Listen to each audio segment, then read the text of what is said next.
you tonight. These are Tales from Cape Bretoners. I'm Carla. And I'm Preston. And tonight we're going to be telling tall tales from Cape Breton. Yes. From our side of the story. This is where we live in our part of the world, and there's all kinds of tall tales. But since we're coming up on Halloween, we thought we'd do some haunted tales from Cape Bretoners. Because, boy, we got some of the best in the world down here. Don't we, Preston? Yeah. And I think we could leave them up to you whether you think they're tall tales or just us telling tales, or maybe it could be actual tales. Some might be drunk and some may be, obliterated. Who knows? You could never be high. know. It is the island, right? Yeah. All sorts of stories. Yeah, we got UFO tales, we got haunted tales, we got paranormal tales. Paranormal? Is that what it is? Paranormal? Paranormal tales. We've got all kinds of tales going on down here.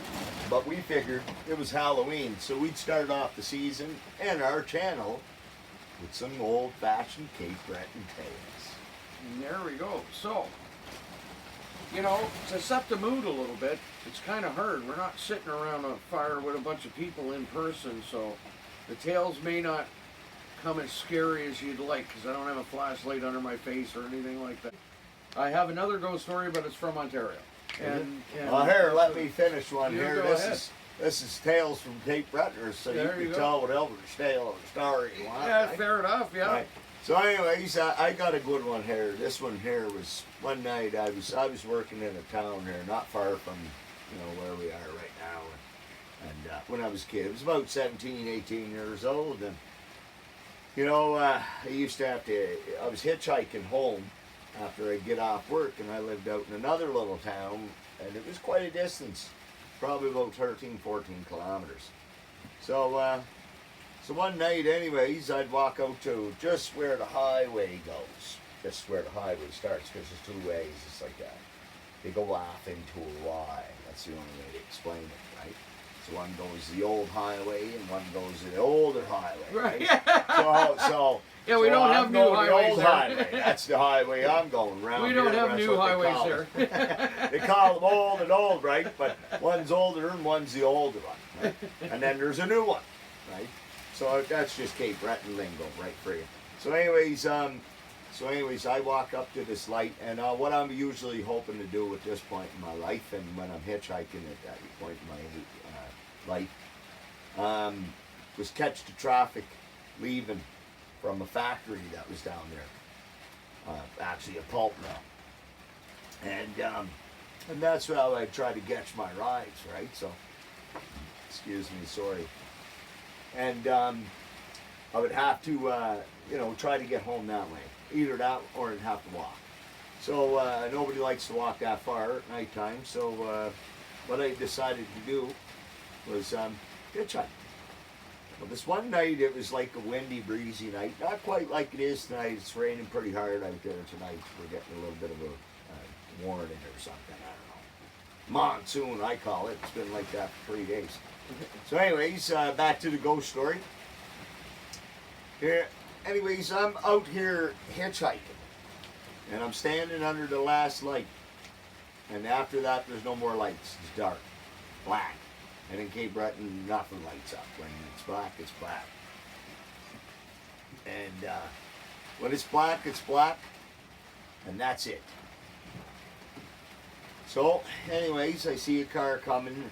I stick my thumb out, and the car goes straight, not the way I'm going, so I'm like, that's no good for me, right? So for some reason that night, though, the breeze was picking up. It was a little, pretty breezy that night, and there wasn't a lot of traffic for some reason. Usually they get out, at a certain time, a shift, and that's what I was waiting for. And all of a sudden I could hear this humming, like a whistling, and almost sound like a woman. And it was like just sent a chill up my back. It still sends a chill up my back. Like a banshee. Well, that's what I, kind of would take it as, but no, it was no banshee. I ran all the way home with it. I seen a figure And I couldn't quite explain it because it looked like it was coming towards me, and it was a female. And it did sound like a female. But what happened was when I was looking, I was throwing rocks to keep myself occupied, waiting for cars. And I'd throw cars, and I'd hear this humming, and I'm like, I must be hearing things. I must be hearing things. And I'm looking around, and I see this figure coming up the road from town, like from the town that I'm coming from, and then I'm going to mine, right? So she's coming up this direction on the opposite side of the road where I was firing rocks from. But she wasn't really quite there. She didn't look like she was there. She looked more like she didn't have the fucking part of my bun, a bottom. Yeah. Right? So anyways, I don't know how long, how long do we got to do this? 15 minutes. Okay. So anyways, she started to go see through, like she started to get like more apparent when she got closer to me. And I just started running. Because I'd never seen anything like that before. But I ran away from her, obviously, so I was running my direction home. And it seemed like she was right behind me, and it seemed like she was following me.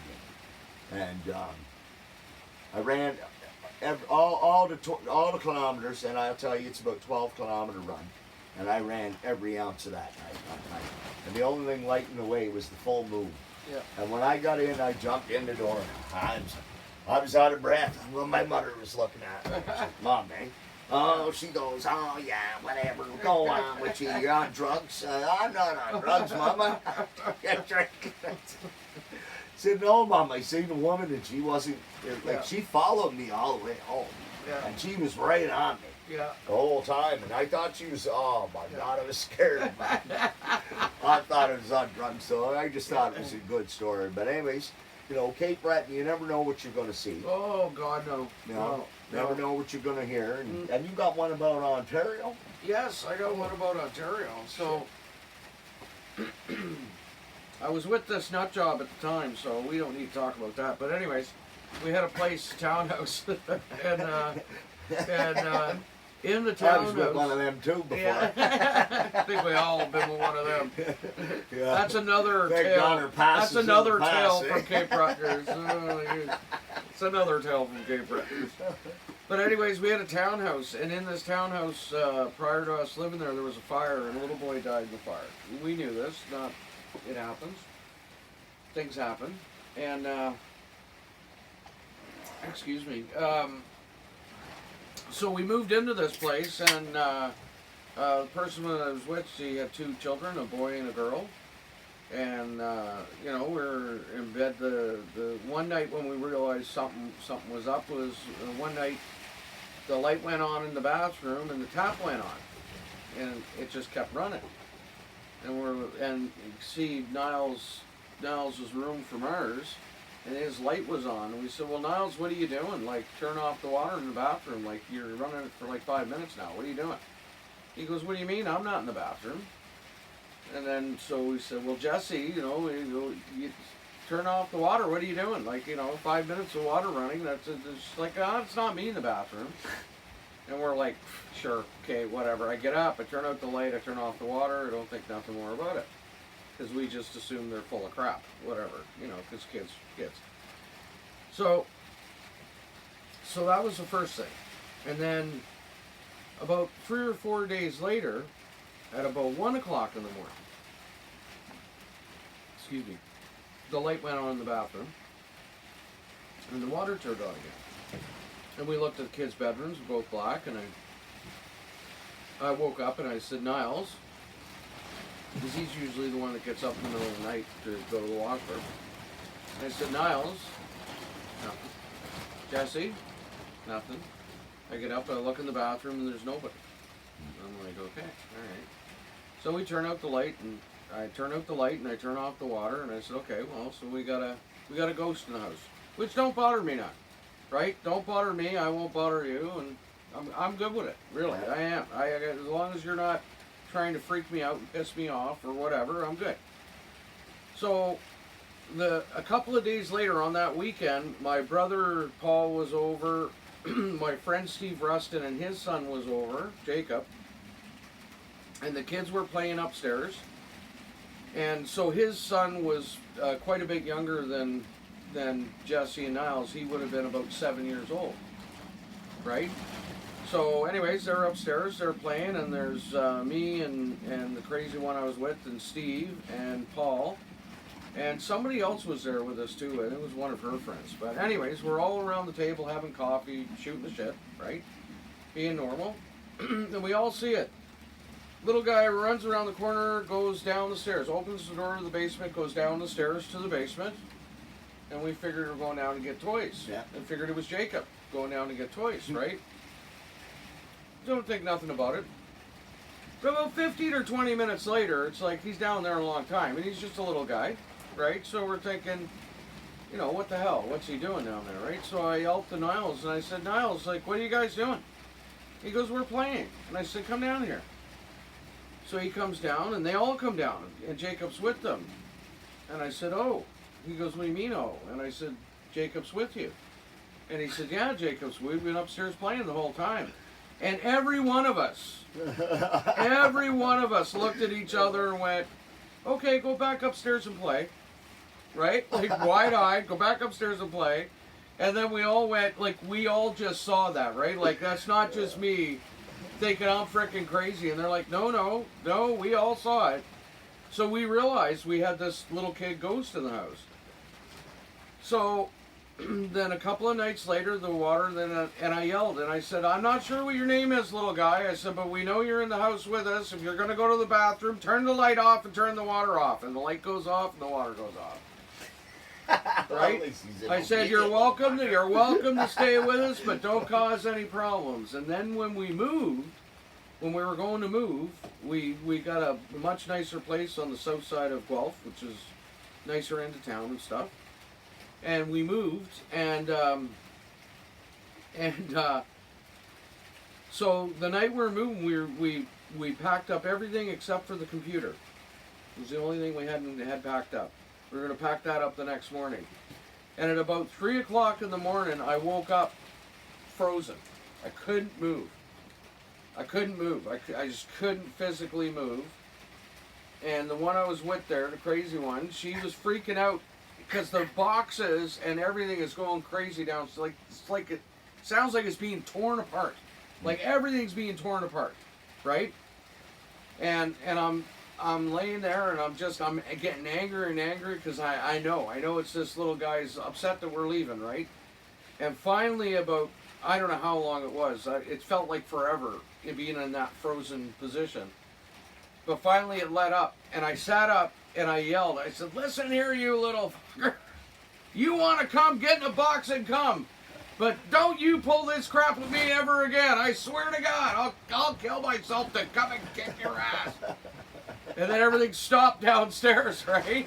And the boxes were stirred and displaced, and it was wild. So we moved, and we put all the boxes in the basement, and then we brought them up as we opened them. But something changed from where we were to where we went, and I kid you not, in that place on the south side, we had a deadbolt on the basement door, and we kept that door closed all the time, because the minute you opened it, it felt like there was demons coming up to get you. Like kids wouldn't even play in the basement. They go down and they'd be there for just a few minutes and be like, ooh, no, and gone. Like, so we just emptied the basement out and got everything out of that basement. And that little guy, I don't know where he went, but he didn't come with us. He was never with us again. That's like, I could see that. I believe that could happen. Well, man, it was wild. I'm telling you, that's a freaky fucking thing to happen. You know, people die in places and they leave evil spirits or presence. Not evil. I just think some people die in evil ways, and then maybe they, like the Japanese, those traditions, they say that they hold grudges. Yeah. Oh yeah, for sure. And I don't know if anybody died in our that lives house. too. You'll see like where somebody gets into a car accident. They say it's always getting accidents in that Well, because you frequent, don't realize you're dead. you know, because Yeah. those people want more. That's what I believe. Yeah. I believe they want. It's almost like the story of the ghost ship. Right? Yeah, the ghost ship. Yeah, It's a that's good right. movie. Anyways, Yeah.